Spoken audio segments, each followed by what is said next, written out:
Some new cars aren't just selling slow, they're not selling at all. They sit on dealer lots for months while others move quickly.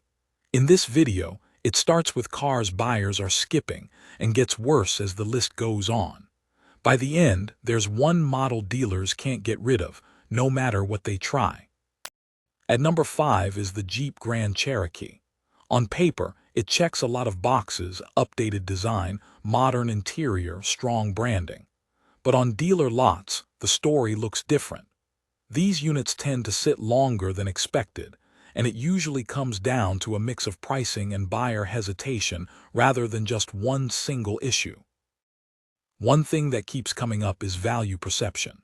Buyers walk in comparing it directly with competitors in the same price range, and once options are added, the total climbs quickly. At that point, shoppers start looking at alternatives that either offer more space, better fuel economy, or a stronger reliability record over time. That doesn't mean the Grand Cherokee is unusable. It means it's harder to justify at its price point, especially when people are more careful with spending. Another factor is inventory buildup. Dealerships often have multiple trims of the same model sitting side by side, which creates a sense that it's not moving. When buyers see a car that's been on the lot for a while, it raises questions. Even without knowing the details, people assume there's a reason others are passing on it. That alone slows momentum further. There's also the issue of buyer expectations versus reality. The badge carries a certain reputation, so people expect a complete package: performance, efficiency, and long-term dependability. When one of those doesn't align with what they had in mind, they move on quickly instead of compromising, especially with so many alternatives available in 2026. What ends up happening is not a total rejection, but a hesitation loop. Buyers consider it, compare it, and then delay the decision, and that delay is what keeps units sitting on lots longer than expected. And this is only number 5. The next car doesn't just struggle with perception. It runs into a much more direct problem that turns buyers away almost immediately. At number 4 is the Nissan Pathfinder. What slows this one down isn't a single headline issue. It's what happens when buyers line it up against others in the same segment and start checking details one by one. On a quick glance, it looks competitive. But once people begin comparing trims, features, and overall cost, the gap becomes noticeable. A common situation on dealer lots goes like this. A buyer shortlists 2 or 3 SUVs in the same price range. The Pathfinder is usually one of them. Then the comparison starts: interior layout, third-row usability, fuel efficiency, resale expectations, long-term ownership costs. In that process, it often becomes the option that gets dropped, not because it's unusable, but because something else edges it out in a more convincing way. Another thing that affects movement is positioning confusion.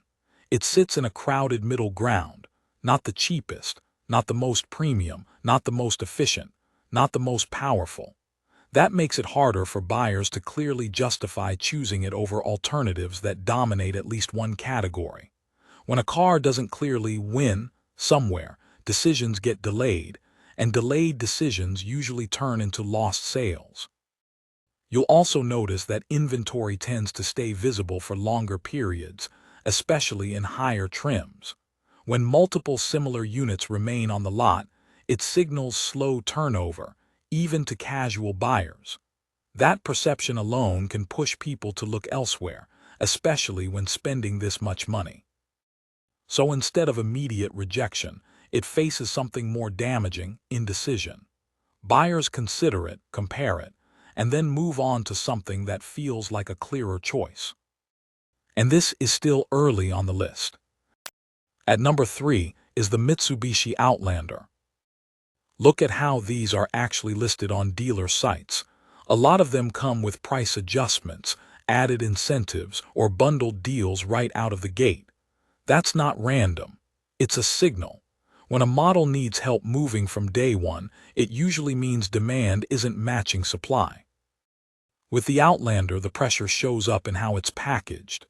Dealers stack trims, push add-ons, and try to make the numbers look more attractive.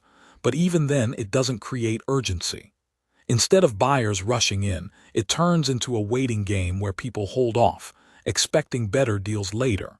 And when that mindset spreads, inventory slows down even more. Another thing that stands out is how often listings stay active without rotation. The same units keep reappearing across platforms with small price tweaks. That kind of visibility doesn't build confidence, it does the opposite.